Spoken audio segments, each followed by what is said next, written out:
Good morning, you beautiful princesses, queens, and goddesses. Welcome back to another video on Up Your Seduction Game. I'm Nina, and let's jump into this video. So today we're going to be talking about becoming the villain. And if you think about villains in our fairy tales, in our soapies, in movies, dramas, series, whatever, there's always a villain. And there's so many things we can learn from the villain, even though they're always framed to be the bad guy, and they usually are. I suppose that's what villain means.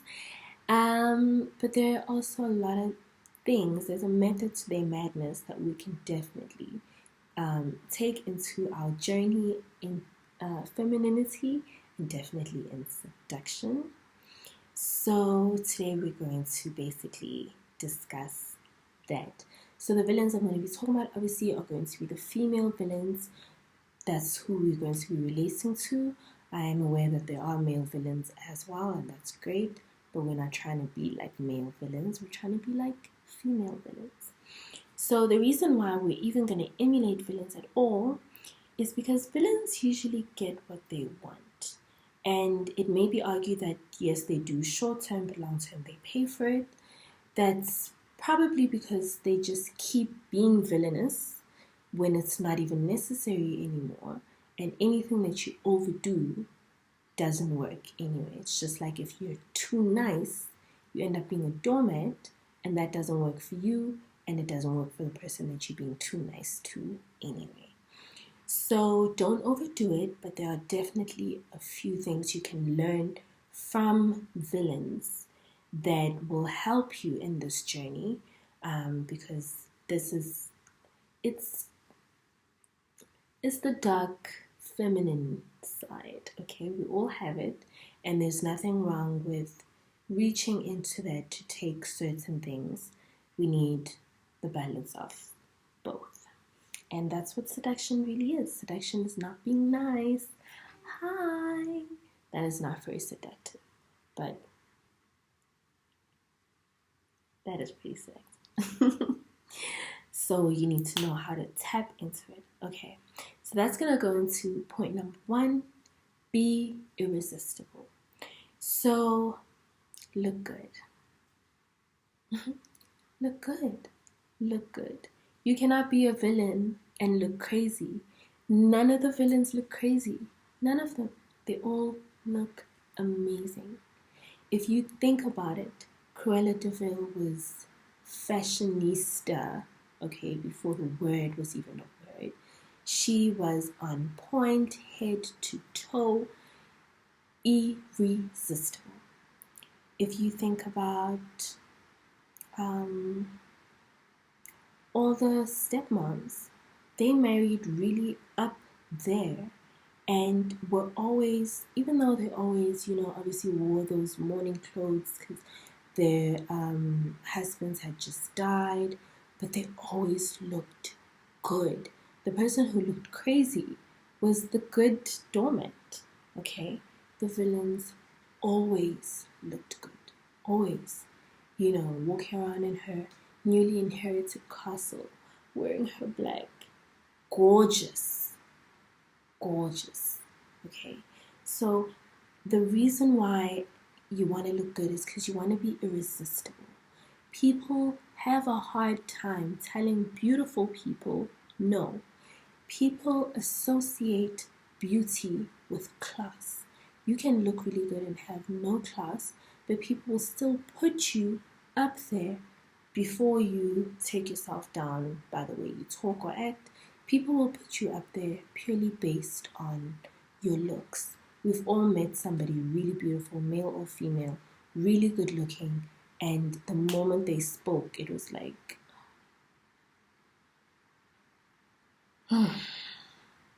okay?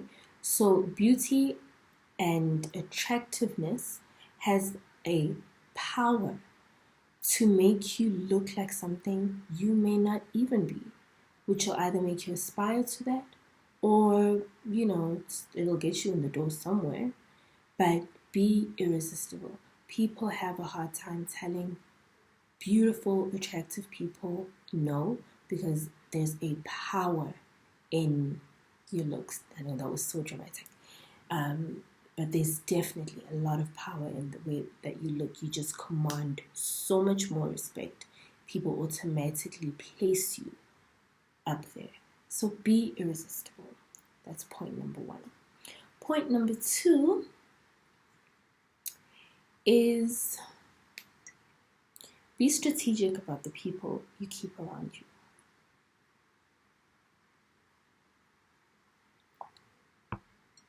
Another kind of villain are the mean girls. The cheerleader, whatever kind of girls. They are irresistible. Everybody wants to be around them because they're so beautiful. Point number one. Point number two, very strategic about the people they keep around them. They keep people that will distinguish them even further as, irresistible. So, for example, the mean girl will never have a really good looking friend. She'll be the most good looking friend there. And everybody else looks really basic, but not so bad that they, look like the other kids. But she will always be the creme de la creme in her circle. That is strategic also because when attractive people demand something, they usually get it. They don't even need to demand it. They can just say something and somebody's going to be running around trying to make it happen. So when you are the most beautiful looking person in the room or in the group, then everybody in the group is trying to please you. Very strategic. Same with, if we go back to Cruella de Vil, she only kept around her those goons, those yes men, who would do whatever she wanted her to, wanted them to do. She didn't have to get her hands dirty. If you look at Cinderella, her stepmother didn't have to do half of the dirty work. The stepsisters were doing it for her, okay? So you want to have people that are almost going to be a buffer between you and the rest of the world, okay? Your goons. But that is such a horrible thing to say because it really shouldn't be like that. And it's not really going to be like that because you're going to keep a few real friends.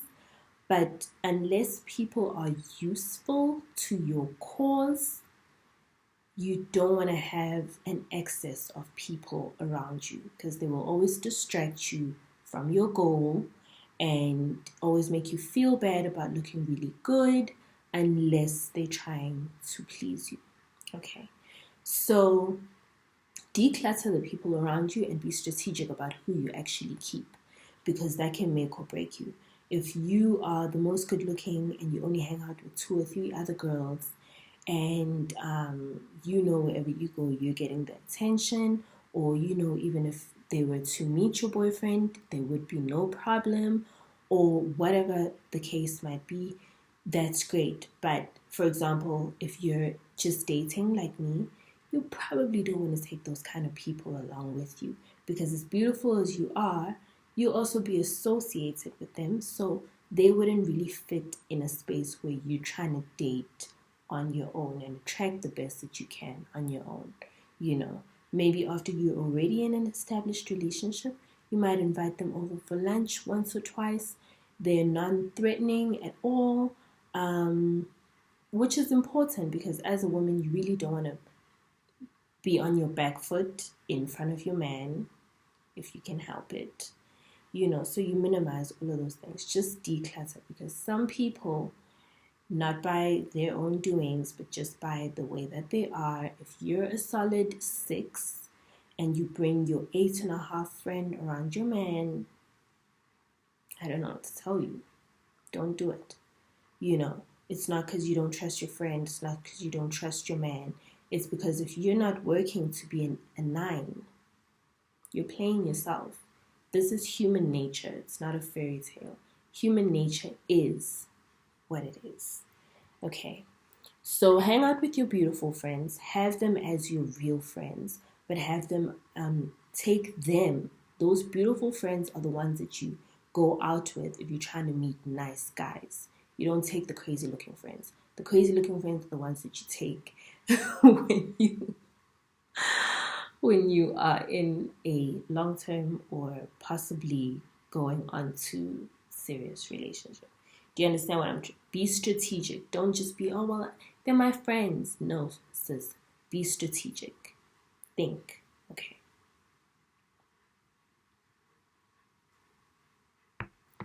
So you're irresistible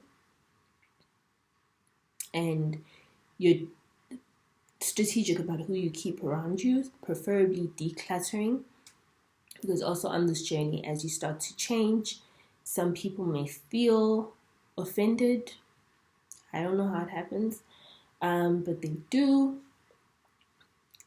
So that is another sign to declutter, because you really don't want people around you that are going to pull you back when you're trying to, bring that goddess through.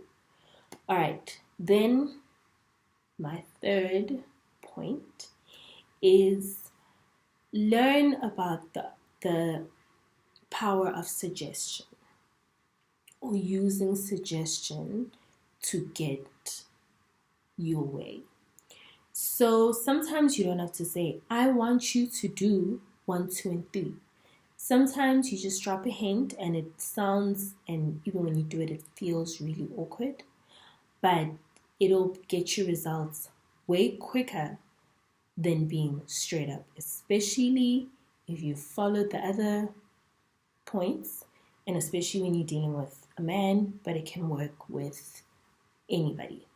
So think of children. When children want something and they know that asking directly might get them shut down, what do they do?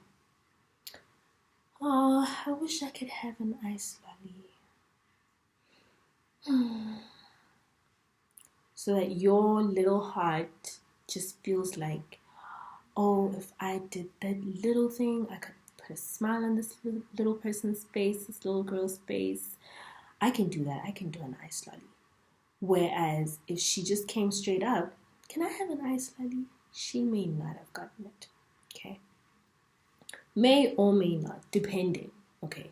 Children are very smart. They can read the room. So they know in certain situations, all they have to say is, please. Especially if they've been a good girl already. Please, can I? Okay. Those little girls are still here. Hello. Let her breathe. Let her do her thing. Okay? Or reverse it. If you're going out on a date, you're like, oh, darn it. Oh, I forgot. I was actually supposed to get me some dark chocolate and flowers. What am I going to do? I don't know. Dark chocolate flowers. I can do that. That's cool. Let's go get it. Oh, and you know what? I also need this. Da-da-da-da. Thank you. Ask me how I know. So use suggestive terms and phrases. Don't just come straight out and say certain things. Things that you want people to do, you have to think out loud to get them to volunteer. Because people will be more committed to something that they volunteered to than granting a request. So, Mean Girls, for example, I can't believe such and such did such and such. If only there was a way I could get back at him or get back at her. Then all the little, the peanut gallery goes off with ideas. She doesn't have to do all of that, thinking. Oh, I'll do this. Oh, I'll do it. Don't worry. I got it. Oh, I've got a great idea. You don't even need to do it. I'll do it. Da, da, da, da. When villains are torturing their captured whatever, they don't always ask direct questions. Did you do this? They'll play, in a circle. Like, for example, if you look at, okay, this is a crazy example because she's not the type of villain you want to be. None of them are. but she does have a strong degree of influence. Trunchbull in Matilda, she doesn't ask direct questions. Did you do 1, 2, and 3? She'll do little riddles around that makes people nervous, and it makes them wanna respond as quickly as possible. That's why the teacher would usually try and be the buffer between Matilda and this woman, because she's trying to shield Matilda. This is kind of like off the tangent, but you need people like that around you, because you need to be able to just say something off the top of your head, like, what can I do to do 1, 2, and 3? And then somebody else is using all their energy and time to try and bring that to you. The same is true with men. When you want a man to do something, you use reverse psychology, you use suggestive terms. Sometimes suggestive is, for example, if he's taking you out on a date and whatever you want to eat is really expensive on the menu, you lead by saying, I really feel like having something that tastes like an orgasm. Okay, that immediately for him is suggestive. It's making him think about what he's already thinking about, and it makes him think you're thinking about that. And if he thinks you're thinking about that, you can have whatever you like. Villain. Okay, so use suggestion. Don't come straight out and be like, oh, I want this lobster. No.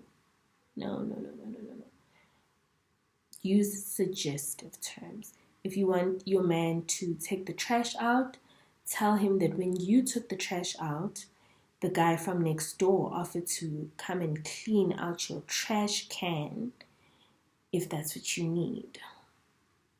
That is very suggestive, and it gets a man really agitated, and you will never touch a trash can in your life again. So be suggestive in your words to get what you want. And then 4th is use rewards. Reward your man, reward your, people when they do something good for you. This is mostly for your man, but villains will reward their people. So you reward your man for doing what you wanted him to do, the same way villains reward their people for job well done.